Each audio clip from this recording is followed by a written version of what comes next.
Hello, Forum. My name is Abigail Mitchell. I lurk here from time to time, reading the creepypasta and horror stories in No Sleep and other subforums. They are fascinating sources for me. The reason I'm posting here today is, as it says in the title, this story is a warning to those who read this subforum and find themselves in awkward situations. Everything I'm about to tell you is true, and you can take from it what you may. I'm just here to pass on the message. I've known the forums to be a place where people come to hang out, chat with each other, and sometimes be access to other human beings. But the horror side of the forums is where I lay my head. Some of my favorite stories offer things like ritual stories, monster encounters, and the true story style. They get my juices going, especially when well written. I love the ones that make you think, the ones that make you question reality. The ones where regular people encounter situations and beings beyond their control and comprehension.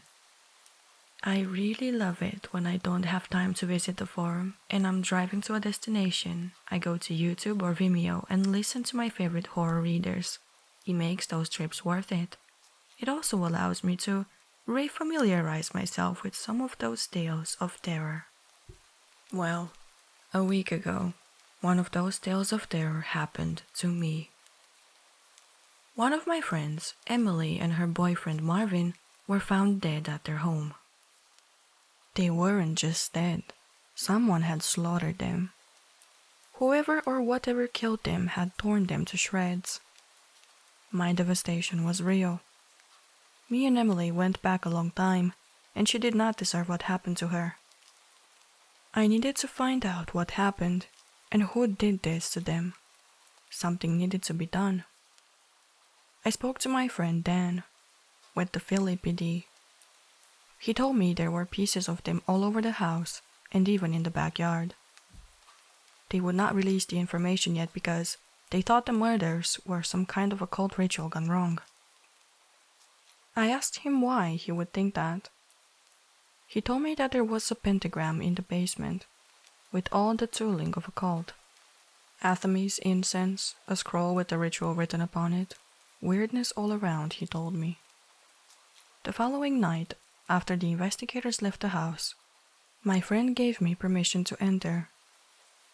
When I entered the house, the chill that touched my neck made me tear up. My amber eyes clouded with wetness. In my mind's eye, I could only imagine the horror and the pain of their last moments. As I walked through the house, I made notes of the bloodstains on the walls and carpets, the last little bits of flesh and gore that the police left for the cleaning crew after the investigation was done. There was an undercover car outside, but my friend told them to let me enter unmolested. The house was dark and eerie, like a silent wind moving about slowly, a wind that touched me on the neck and the arms, almost as if there was intelligence to it. I went through the darkened home, looking for clues that the police would likely miss. They aren't used to the occult. They aren't used to looking for arcane symbology until they get time to call in an expert in the field. That would take too long for what I had planned. I needed to visit this place within a few days of the murder to learn what I would need. My eyes adjusted quickly to the dark of the basement. A light would hide what I was looking for. I needed the ink in the windowless basement. As a native Philadelphian, I loved the smell of basements. But the musky aroma of gore and coppery blood, mixed with the leftover scents of the incense and candles, clouded that small yet essential recognition. I studied the pentagram on the floor closely. I noticed Emily's mistake immediately. One of them had broken the seal of the thing. They probably didn't take this ritual seriously. They thought it was another thing to do while bored or some random ritual pasta. It cost them their lives. And me, my friend. Hello, Abby. came a voice from behind me. I stood and turned to look at the echo of Emily, a former friend, now a waning echo of the real Emily. "What did you do, Emily?" I asked her with sorrow in my voice. I walked over to her, my hand's energy now surging forth, allowing me to touch her. "We fucked up, Abby. I'm so sorry to do this to you." "You're the one that died, silly, not me. Now tell me, who did this to you? We haven't much time." "A few days ago, Marvin and I were poking around on the forum, just reading some horror stories and messing around," the echo started. "When he got up to grab a drink, I got a notification in my inbox, so I checked it. It was a message from some person named Ziggy.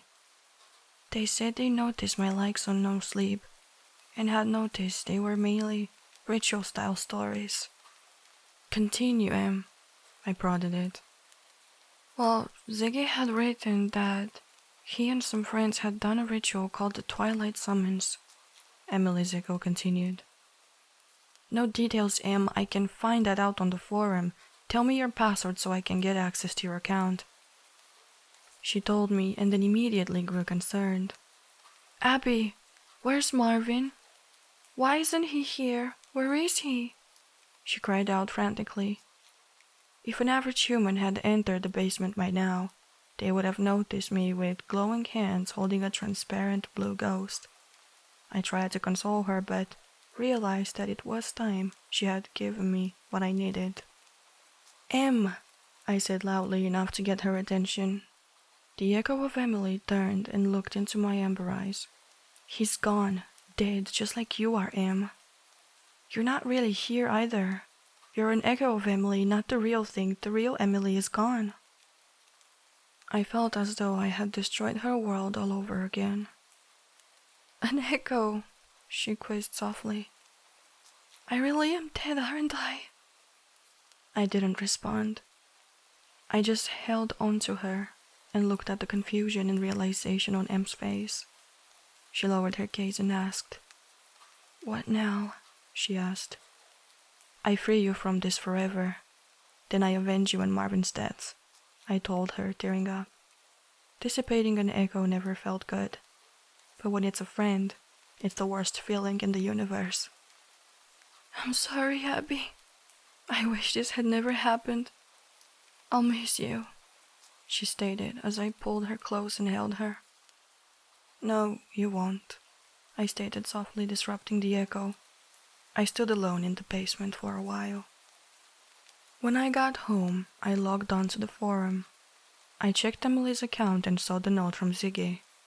He didn't even have a forum account. Ziggy got Emily and Marvin to get themselves killed, and they never noticed he had no account or forum history. Were people really that bored to never check where their notifications came from? I followed the link Ziggy provided them. The Twilight Ritual. It is a ritual designed to summon a being that has to serve you physically but only during the twilight hours of the day, when the link between its world and ours is at its closest connection. According to the ritual, there are 2 phases and both had to be performed. The sunset-dusk phase and the sunrise-dawn phase. When you summon the being, it is in a balanced phase or neutral. It will perform actions that benefit you and harm the thing you wish as a sacrifice to itself. If you perform only the sunrise-dawn phase, it will only perform beneficial actions for others you name. If you perform only the sunset-dusk phase, it will only harm others, but as the summoner, it will not hurt you personally. "Who the hell makes these damn things up?" I had said to no one. I continued on. It looked like they had performed one ritual phase correctly, the sunrise-dawn phase. Throughout the home, there were invisible sigils on the walls opposite every window facing outward. It was the sunset-dusk phase they failed to perform correctly and got killed for the effort. The next day, I purchased the things I would need to perform the ritual. We needed to speak, this being and I. Many of you reading this may think I'm a monster or ghost hunter. I assure you I'm not. I just hate bullies. You're a human bully? I hate you. A monster bully? The same. If you go about your business without torturing others or playing with your food, I have no issue with you. But what happened to Emily wasn't a regular thing. I've seen people break summoning circles before, and are never harmed. I've seen them break circles and lose something because they failed to summon the being properly. But it's rarely this messy. This thing had a personal issue with Emily and Marvin. I needed to know what it was. After procuring what I needed, I went home and began the process of the ritual. First I showered and cleaned myself with oils and incense to provide a sense of clarity. Then I slept until 4 a.m. Next I had to find a place large enough for the summoning ritual. A place where I would not be disturbed for the duration of each phase. I went and broke into M's house. Her basement would do just fine. The next part of the ritual called for me to create a circle up to 1 hour before civil twilight or the morning dawn. I made the circle of protection as required by the ritual using the salt I got from the supermarket. I added a bit of talcum powder, and you'll understand why later. Next, I created the circle of summoning, where the being would appear. I added a bit talcum to that one, a few drops of my blood, and the scrapping of Emily and Marvis on top of that. Again, you'll understand why later. Then I sat quietly and waited. According to my phone's app, dawn was in 3 minutes. When the time came, I performed the rites and waited until sunrise. I won't tell you the rites, because some of you idiots might try to perform it. If you only wish for the sunrise dawn benefits, you would end the rites with the dusk gavel. If you wanted to continue, you would end with the phrase dusk gavel. The being would appear or wait until I perform the second phase. If you persisted, which I do not recommend, then you must light 7 candles and burn 3 incense sticks. Those items will burn and last until dusk. You must not leave the circle all day. Then you will fast until dusk. When dusk comes, you may perform the second phase. During the second phase, you will begin the actual summoning rites. If you stay in the circle and do not break it, the creature will appear when dusk ends and night begins. Then, you may bind the being for 7 days and 3 nights non-consecutively. According to the ritual's rules, it cannot lie to you, nor harm you once the summoning is complete, since you have provided it with the energy needed to fulfill the boons you ask of it. However, if you break the circle before asking the boon, then the ritual fails, and the being goes home if its circle is closed and yours is broken. If both circles are broken, it does not have to obey you. But here's the thing. Those circles are bullshit. They give you a false sense of security. All the circles do is help empower your will against what you summoned. So it can't mess with your mind and psych you out. 2 circles strengthen your resolve against it. A broken circle on either side leaves you on a lesser footing, and if you don't have your shit together, those things can get you. Some assholes a long time ago made up these arbitrary rules for magic and summoning, but there's a way around everything. When nighttime fell finally, the thing that had killed Emily and Marvin appeared. It was laughably grotesque. It had mottled pink and purple skin, a head that was pure mouth, filled with sharp and blunt teeth of equal measure. Its skin was like translucent jello. You could see the organs beneath it beating and moving about impossibly, never staying in one place. Its long, lanky arms ended in putty-like hands that continually morphed from blunt to sharp like its teeth. It stood, easily towering over me by a good 4 feet, but impossibly. It fit in the basement with no problems. It yawned as though I had disturbed it from doing whatever otherworldly beings do when they aren't being summoned by nitwits and wizards. Congratulations on performing the ritual, my summoner. What boons do you seek? It stated, turning its mouth head down to me. I stared into its inky maw, searching. Ah, there they are. Its eyes were on the back of its mouth. I stared directly at them and stood up. Hello, Ziggy, I said to it. Oh, it knows my name. Ziggy smiled, as if a mouth-head monster could do anything less. I do not remember seeking you out on the forum, my summoner. Who might you be? Some troll posting nonsense, a bored girl with no friends?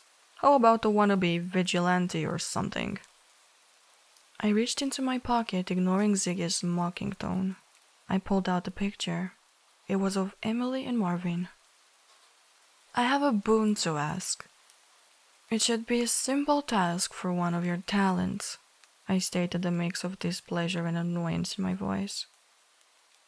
Then ask, my summoner, and you shall have 2 more nights and 7 more days of my services, it stated eagerly.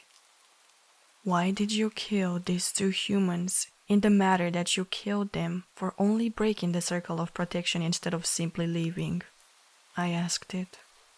I cannot see them from here, my summoner, for I have a mouth for a head. Perhaps you would toss the picture to me, that I may have a closer inspection, he said almost gleefully, thinking I would break my circle and bring it to him. The way these silly things worked, I couldn't simply toss it to him. You can see it from where you are, fiend. But as you wish. Then I broke my circle and walked over to him, rubbing my foot in the salt and talcum powder at my circle as I stepped out. It hissed in surprise, its mouth head widening, giving me a better look at its eyes. Can you see it better now? I asked incredulously. It backed away and gritted its mouth head, then quickly reopened it. What are you, girl? It growled, raising its putty claw hands. A petty bitch, I said, breaking his circle with my talcum salt-covered foot to his jello chest, kicking it out of the circle. The 8-inch footprint on its chest, where the salt and powder connected, caused it immense pain. It tried to rub it off, only winding up, burning its putty fingers. I shoved the picture in its mouth-head face. Answer my boon, I growled at it. They took too long and the circle was broken, it said, opening and closing its mouth-head in pain.